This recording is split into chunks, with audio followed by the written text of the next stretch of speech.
Dans le chapitre 16 du livre Beelzebub Tells to H.I.S. Grandson, Beelzebub parle de la perception du temps par les êtres à trois cerveaux sur la planète Terre. Ils définissent le temps en utilisant l'année comme unité de base, la divisant en mois, jours, heures, minutes et secondes.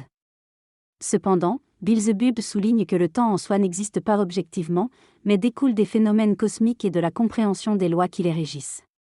Il explique que le temps est une notion subjective, différente des autres phénomènes cosmiques qui ont un sens d'objectivité. Il met en avant l'idée que le temps seul n'a pas de sens objectif en lui-même, mais est plutôt une abstraction basée sur la compréhension des phénomènes qui se produisent dans l'univers.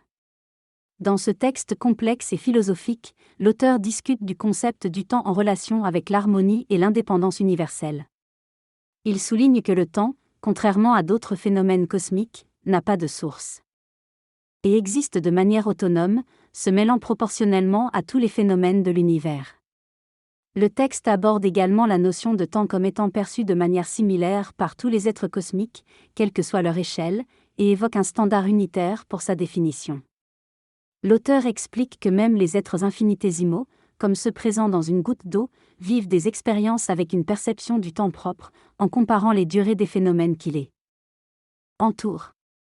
Le flux du temps est décrit comme une séquence harmonieuse, vécue de la même manière par tous les êtres cosmiques, et chaque entité, aussi petite soit-elle, suit son propre chemin d'existence, de la naissance à la disparition finale. L'extrait aborde la perception subjective du temps par les êtres vivants, en mentionnant le cas des hypocondriaques parmi les êtres à trois cerveaux de la planète Terre.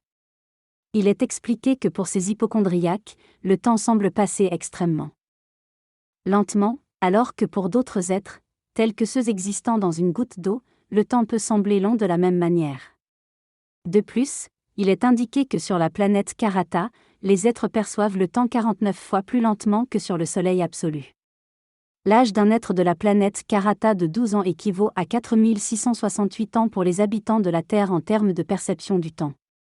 Cette différence de perception du temps a contribué à une diminution de l'espérance de vie des êtres vivant sur Terre. Il existe plusieurs causes diverses et variées à l'existence des êtres sur Terre, mais la principale est que la nature a dû s'adapter progressivement au changement. Il y a deux principes de l'existence, le premier est lié à l'évolution cosmique des êtres à trois cerveaux, le deuxième est propre aux êtres à un ou deux cerveaux et vise à transmuter des substances cosmiques pour des besoins plus locaux. L'équilibre vibratoire et quantitatif est essentiel pour maintenir cette existence. Suite à des conditions anormales et destructrices imposées par les êtres humains eux-mêmes, la durée de leur existence s'est progressivement réduite par rapport à d'autres êtres dans l'univers.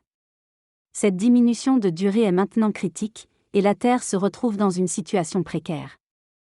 Lors de ces derniers mots, Elba, avant de se taire, explique à son petit-fils que les causes fondamentales du chaos régnant sur la planète Terre proviennent en partie de actions divines inattendues.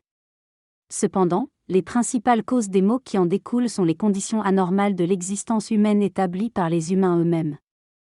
Il souligne que les habitants de la Terre ont perdu le sens normal des phénomènes cosmiques et ne comprennent plus les causes réelles de ces phénomènes.